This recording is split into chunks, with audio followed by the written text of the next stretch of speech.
सम्पूर्ण साथीहरुमा सर्वप्रथम त मेरो नमस्ते। म आज घरबाट माथि आफ्नो बारीमा घाँस लिन जाँदैछु साथीहरु। नाम्लोहरु बोकेको छु। त्यही क्रममा बाटोमा यो काँडे भन्छौं हामीहरुले, यसरी यो काँडे भेटिएको छ। यो बाटोमा यो एकदम यो दाँतलाई किराले खाएकोमा एकदम अचुक औषधि हुँदो रहेछ साथीहरु। मैले पनि गरेर हजुरहरुलाई भनेको। अनि यो पेला पेला गेराहरु छन्। त्यो पेला गेराहरुलाई हामीले के गर्ने भन्दा यसरी पो घोट्चकर साथीहरु, काँडा पनि बिग्यो।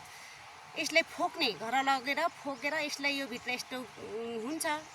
यसलाई हामीले सुकाउने, पहिला यसलाई फोकेर यो बिजुला भरि मसिना हुन्छ, यसरी यो फोक्ने, यसलाई फोकेर एउटा भाँडोमा सुकाउने। सुकाइसकेपछि यसलाई मसिनो पारेर कुट्ने। कुटेपछि हामीले एउटा बेडी पातको एउटा बेडी बनाउने। अनि बेडी बनाउने र यसलाई पातमा राख्दै त्यो कुटेको मसिनो धुलोलाई भुसा जस्तै हुन्छ गराएर यस्तो गराएर बेर्ने। बेरेर यस्तो गरेर राख्दै बेर्दै गरेर हामीले चुरो जस्तो बनाउने। हामीले चुरो थाहा छ नि हजुरहरुलाई, चुरो जस्तै बनाएर सल्काउने। सल्काएर हामीले यसको धुवा हामीले ननिल्ने, हामीले निल्नु हुँदैन, तर यस्तो गरेर यसलाई गरेर यो भित्रभरि जम्मै त्यो धुवाले कुल्ला गर्ने भित्र गर्ने। अनि गर्ने फेरि हामीले हुरो निल्नु हुँदैन साथीहरु। यसलाई फेरि हामीले जति सक्दो फेरि तान्ने गराउने टेउलाई। अनि फेरि त्यो धुवालाई हामीले बाहिर नफ्याँक्ने, हामीले भित्र गराएर हामीले गरायौं भने यो दाँतलाई किराले खाएको अचुक औषधि हुने रहेछ साथीहरु। मलाई पनि एकदम किराले खाएको थियो मेरो दाँत।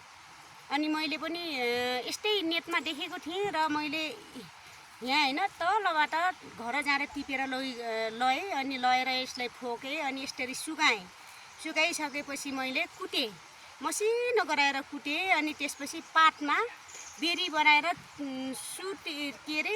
चुरो जस्तै खाँदै अनि त्यो धुवाले कुल्ला गर्दै फेरि निल्ने है साथीहरु। ननिल्नु होला हजुरहरुले, निल्ने हैन, कुल्ला गर्दै बाहिर फ्याँक्दै एकछिन कुम गर्दै फ्याँक्दै गर्नु होला। अनि त्यसपछि तपाईहरुको दाँत दुखेको अचुक औषधि हुन्छ साथीहरु। मलाई पनि भएको थियो।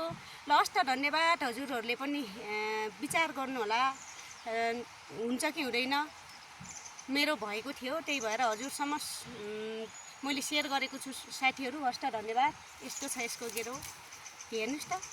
जान्ने भने आफ्नै गाउँघरमा औषधिहरु धेरै पाइन्छन्, तर हामीले नजान्दा हामीहरु दुःख पाएका हुन्छौं।